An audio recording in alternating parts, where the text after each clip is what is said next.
Alors Mason Greenwood, c'est notre cri du cœur parce qu'hier, il est quand même apparu au-dessus du lot dans ce match entre l'Union Saint-Gilloise et l'OM, même si je vois que tu fais la moue, Vincent. Non, mais... il a mis 2 très beaux buts avec une vitesse d'exécution impressionnante. Pourtant, Roberto De Zerbi lui en demande plus. Oui, je pense que c'est l'un des meilleurs attaquants d'Europe, mais même lui, quand on mène 3-1, doit apprendre à gérer le ballon, à ne pas forcer et à ne pas le perdre. Et ce n'est pas une exigence démesurée, ce qui ne veut pas dire qu'on n'est pas content de Greenwood. C'est un grand joueur, mais dans ces moments, je pense qu'il doit aussi faire l'effort de garder le ballon un peu plus longtemps, de nous laisser respirer un peu plus, d'être plus constant en phase défensive, au moins en gardant sa position. Ouais. Ça veut dire qu'il n'est pas content du tout. Ouais. Non, ouais. C'est quand il fait un super match.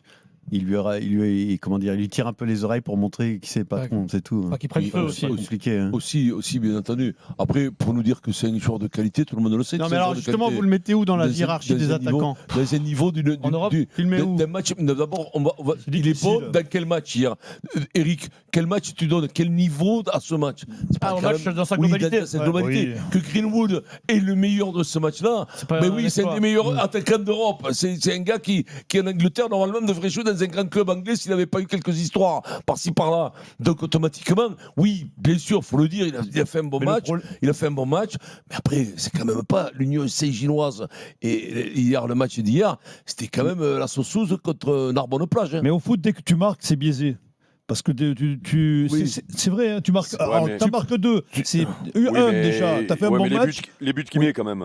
Non, mais je suis d'accord avec toi, Eric. Il n'y a pas les buts qu'il a poussés sur le centre que le mec a fait. Non, mais juste, je te laisse la parole après. À Lille, l'action qu'il fait, pareil. Tu vois. Oui, mais il est. Comment te dire? C'est un artiste. C'est un artiste. Mais après, il est tellement inconstant. Que ça en est déroutant parce que c'est le regard. Il est tellement de talent, Eric, que tu es frustré de voir ce mec qui t'aimerais le voir tout le temps au-dessus des autres. Ce qui n'est pas le cas.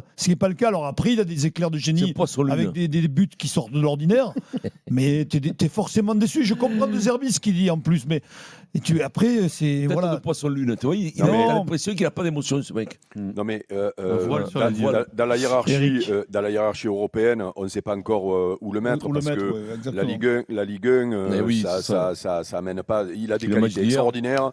Il a une faculté, notamment quand il prend le ballon loin là-bas, à accélérer, et à se créer des occasions tout seul. Regarde à Lille, il se passe rien dans le match de Lille. -2, il va se le chercher à lui tout seul. Hier soir, les 2 buts qu'il met. Surtout c'est le deuxième quand il part seul là, qui fait son dribble derrière la jambe d'appui. Voilà, bon, il se les fait tout seul. Alors déjà, tiens, parce qu'on parlait de Dembélé tout à l'heure, ce mec il est jamais blessé. L'an dernier, je crois qu'il fait toute la saison, il est jamais blessé. Et il a des stats. Là, cette année, je crois qu'il doit avoir 10 buts, 3 passes sur 14 matchs en Ligue 1. Donc ça veut dire qu'il est décisif au moins une fois par match. Il joue au PSG. Il serait titulaire à Paris. Après, moi, tu sais, j'ai un défaut, c'est que j'aime bien regarder malgré tout, parce que les stats, vous savez que j'aime pas les stats, et j'aime bien regarder contre qui tu marques. Et je te dirai qui tu es. Et moi, et le seul truc où il doit progresser, il a les qualités pour progresser. Je vous donne les adversaires contre qui l'OM a perdu cette année et dans lesquels il n'a pas marqué. C'est que des adversaires directs. Hein. Lyon, Lens, Lille, Rennes. Paris c'est gagné, mais il n'est pas décisif. Il fait un bon match contre Paris, attention. Hein. Strasbourg. Contre Paris, souviens-toi quand même, il a le but du 2-0, il ne le met pas. Hein. Non, mais voilà. Non, mais je te dis que sur ces matchs-là, il n'est pas décisif.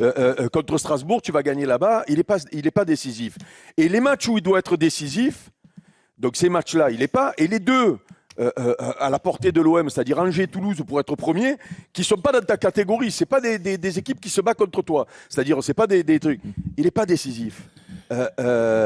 Et quand tu regardes ses buts, finalement, il met 4 pénaltys contre Paris FC, Lorient, Le Havre, Brest, et après il met 3 buts contre Le Havre et 2 buts contre Nice. Nice, que tout le monde de bastonne cette année.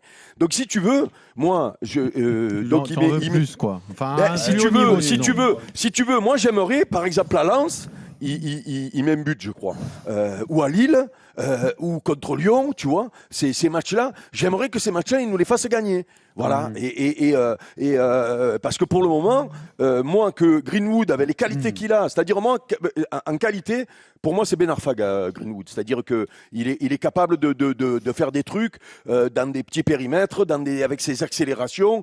Mais moi, ça, je veux le voir. Je veux pas le voir contre le Havre, contre Lorient, et contre Brest et contre le Paris FC. Oui. Moi, je veux le voir contre les adversaires directs. C'est-à-dire Lille le week-end dernier, Lens, Lyon. Je mets même pas Paris, tu vois, parce que Paris pour moi ils sont ou contre Monaco, tu vois, contre Monaco dimanche. Moi, je veux que Greenwood il te fasse gagner le match. Est-ce qu'il joue au PSG? Il jouerait, tu es titulaire. Avec Doué, Dembélé, Kvaratskhelia et Barcola. Non, mais je te parlais avec les blessés en ce moment. Non, moi je te parle titulaire. Titulaire, c'est-à-dire que attention, il joue dans une équipe qui le monte aussi. C'est pas le même, c'est pas la même performance parce qu'il va jouer dans un ensemble. Il joue au poste de Kvaratskhelia, t'imagines? Mais est-ce qu'il peut être à ce niveau-là? Eric. Mais moi, c'est la question que je me pose. Alors attention, il a joué à Manchester United, il a été formé là-bas, il a été jeune là-bas, joueur, beaucoup de qualité. Moi, je l'ai vu débuter quand je commentais le championnat anglais. Donc tu voyais qu'il avait un truc. Bon, il s'est jamais imposé, il y a eu son histoire, il est parti. En Angleterre, ils n'en veulent plus. En Angleterre, il ne retournera pas, donc on verra après, à la fin de l'année. Même en Jamaïque, ils n'en veulent pas pour ces histoires extra-sportives. Donc ça, c'est quand même un peu dur, je trouve. Maintenant, il faudrait qu'il aille dans un grand club en Espagne où tu veux aller si tu veux être jugé. Mais là, à ce moment, avec Rafinha, Yamal et Lewandowski, ce qui joue à Barcelone. Non.